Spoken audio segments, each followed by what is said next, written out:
The End of Oz, Chapter 8. I'd never been in love with anyone before Knox.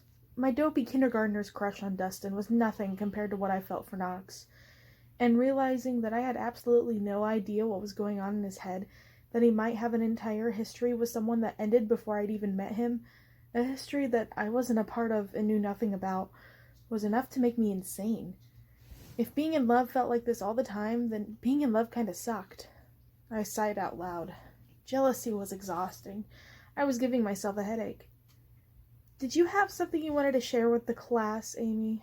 Madison said dryly. They were all staring at me. "I'm fine, thanks," I said hastily. "You said something about resting?" Madison asked hopefully. "You can't stay here for long," Lang said. "If the Gnome King realizes you're here, it could jeopardize everything I've worked for, and I'm not his only spy. The magic outside hides much of what goes on here, even from him.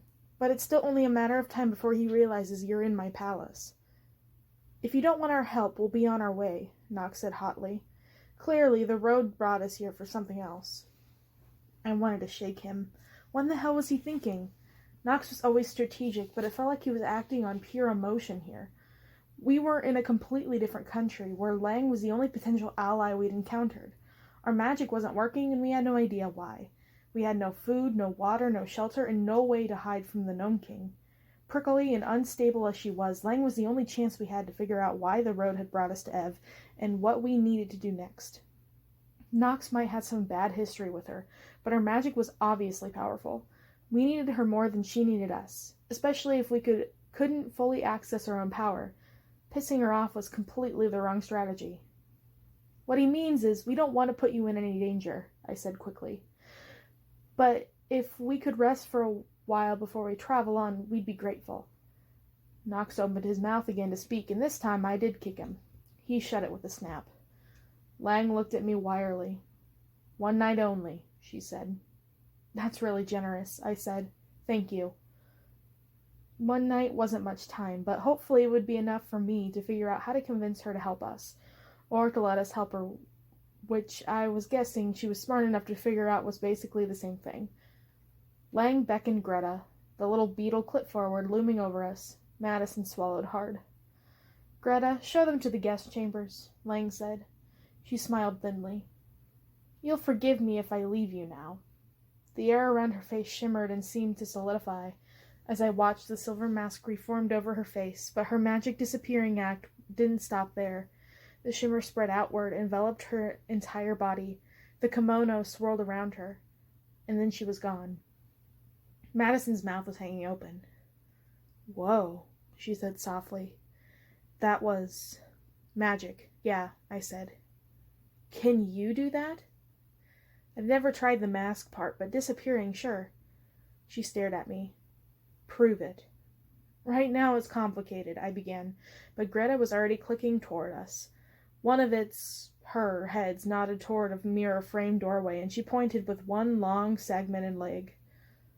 "Ugh," Madison muttered under her breath, staying as far away from Greta as possible as the beetle led us out of the room and down the hall. I hoped Lang Wyatt, or Sinister's servant, wasn't easily offended. If anything, Greta seemed almost to be smirking. If a multi-head giant beetle whose faces all had completely different expressions could be said to smirk anyway. Greta stopped in another long hallway studded with doors. The decor was just as sinister as it had been in the other parts of Lang's palace. Bodiless heads grinned at us crazily from the walls, and where the hallway ended, a huge wooden guillotine with a polished silver blade where a normal person might have put an end table. "Home sweet home," Knox said. Greta indicated 3 of the closed doors with another wave of her leg, and then clicked back away the way we came. Madison shrank against the wall as the beetle passed her. I could have sworn Greta brushed up against her deliberately. I also could have sworn the giant beetle was laughing. But despite the horrible murals in the hallway, the doors Greta had shown us opened to small, plain bedrooms with blank walls with simple furnishings. I sank into a bed with a sigh of relief, grateful to have escaped the eerie stares of Lang's creepy wallpaper. "Now we rest?" Madison asked hopefully, sitting down next to me. But Knox was pacing the floor, deep in thought, and I shook my head. "You can if you want," I said, "but we have to figure out what to do next. Before Lang throws us back out there. Once the Gnome King realizes we're here, we're in danger, and I don't know how long we have. The Wheelers seem to report to Lang, but if they give him information too, or if he can sense when someone crosses the deadly desert. I trailed off. As usual, there's so much we didn't know. If Lang had found us, odds were the Gnome King wouldn't be too far behind. At first I wanted to know where we stood with Langwyatter, and why she was so eager to kick us out, which I was pretty sure had at least something to do with Nox. Probably a lot. Possibly some stuff I would regret finding out. If there was one thing I'd learned the hard way in Oz, knowing the truth was always better than being in the dark. Even if the truth totally sucked, which in Oz it usually did, so at least I had practice. This time, though, I had feelings, and if Nox's history with Lang was what I thought it was, and if he had been in love with her once, I knew there was no way it wouldn't hurt. And I also know that even if it did, I was strong enough to deal with it.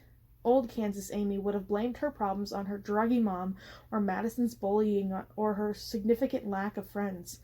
But I was a different person now, and I learned that everyone has a story, even Madison. Whatever Nox told me, I could handle it. I looked at him. So now that we're alone, it's time you tell us how you know Langwyatter. He looked stricken and stopped pacing. I watched his face as grief and worry moved across his features, and I steeled myself from what was coming. What if he's still in love with her? I thought suddenly. Okay, new Amy or no new Amy, if he was, that was one truth I might not be able to face. I was so wrapped up in my new worry that I barely realized he'd already started talking. She was Lana Dell when I knew her, he was saying. I got that part. Who is she to you? She trained with the Order before Mombi sent her here. It's a long story. I raised an eyebrow. I'll tell you, he said. I promise. But I really don't think it's important right now. I'm sure she's not happy that we're here, but I don't think she'll hurt us. You don't think? Madison asked. He shrugged. I haven't seen her in years, and we didn't actually part on the best of terms. I stared at him intently. There was no sign he was about to say anything about having been in a relationship with her, but if Nox was anything, it was totally unreadable. If he did still have feelings for her, I'd never know unless he actually told me, which was not his strong suit. But I know she hates Dorothy, maybe even more than we do, he continued, and it sounds like she's no fan of the Gnome King either. We're more or less the same side. Is that wicked or good? Madison asked. Same thing, Nox said. Sometimes, I muttered. He smiled at me. My heart did this gross flip-flopping thing. Knock it off, I told it. Okay, sometimes, he agreed. The side that's fighting Dorothy anyway. And if Dorothy is somehow allied with the Gnome King now, enemy of my enemy is my friend? Madison asked. Welcome to the wonderful world of Oz, I agreed. Nox leaned against the wall opposite of us, sliding down until he was sitting on the floor with his long legs stretched out in front of him. If Dorothy and the Gnome King are working together, it makes sense that the road might be here to stop them, he said. Unless the road brought us here completely at random, I said, which it's been known to. Nox grimaced. Let's try for the best case scenario. I like how we have no idea why, but we think maybe there's some reason. We're probably supposed to be here to do something. We can figure it out, is the best case scenario, Madison said. I laughed. Yeah, that's for Oz for you. The road seems to act randomly in the past, but I think it's always just had a mind of its own. It's always acted for the good of Oz before. Nox is right. It's the only answer that makes sense. But if we're barely strong enough to fight Dorothy on our own, there's no way we can take on both of them. The Gnome King is incredibly powerful. And so is Lang, Nox said, meeting my eyes. I could tell he was thinking the same thing I was. The road brought us here, I said. To her doorstep, basically. Which means, if we work with her, we have a chance, I think. It means there's something here we need, Nox agreed. He looked pensive. I wish we had some way to contact Ozma. If anything could tell us something about what the road wants. It's her, but she... He trailed off. I thought about what he wasn't saying. That we had no way of knowing if Ozma was even alive. That with Mombi dead and Glinda in control of Glamora, things in Oz were very likely bad. really, really bad. Maybe even worse than they've been when Dorothy ruled. No, I thought, nothing can be that bad. When Dorothy was in charge, Ozma had been enchanted so that she was basically 3 sheets to the wind. She wouldn't let Glinda trick her again, and she was incredibly powerful. Surely as powerful as Glinda, especially now that she knew the only side Glinda was on was Glinda's. I couldn't start thinking straight up doom and gloom. The road wouldn't have bothered to rescue us from the Gnome King and carry us all the way across the deadly desert if we'd already lost Oz, I told myself. There was still time to find out what we needed to go do in Ev, get back to Oz, and restore Ozma to her rightful place. And once all of that was done, maybe, just maybe, Nox and I could settle in for a solid makeout session. Why can't you talk to Ozma? You can't just, enchant a telephone? Madison asked. Nox knit his brows together. A telephone? You know, E.T. phone home? He looked even more confused. Madison, they don't have telephones in Oz, I said. Telepathy? Yes. Telephones? No. But trying to contact Ozma all the way across the deadly desert with no magic? I stopped. There wasn't something I was thinking of. Something important. Something Lorraine had said. I tried to remember what she told me during my brief visit with her. I'd drunk the water from her spring. I'd walked through her garden with her, and then... The words materialized in my mind as clearly as if she was standing right next to me repeating them, and as I heard her voice, my boots began to flash with a faint but unmistakable silver light. I will help you as much as I can. I will hear you when you call me. Be strong. There is more power aiding you than you know. Amy, what are you doing? Nox had jumped up and was staring at my shoes with an expression of awe. How are you doing that without your magic? It's Lorraine, I said. We have to call her. At that, Nox gave me a questioning look. She told me she'd be able to hear me when I really needed her, I said excitedly. And the shoes are hers, right? They're fairy magic, not just Oz magic. They're like original Oz magic. I might not be strong enough to use them to get all of us back in Oz, but I bet I can contact her with them somehow. Nox was nodding, although he looked uncertain still. Somehow leaves a lot of room, he said. Are you thinking a specific spell? I don't know how you can use the shoes if you can't use your magic. I don't know either, but it's the only thing I can think of, I said.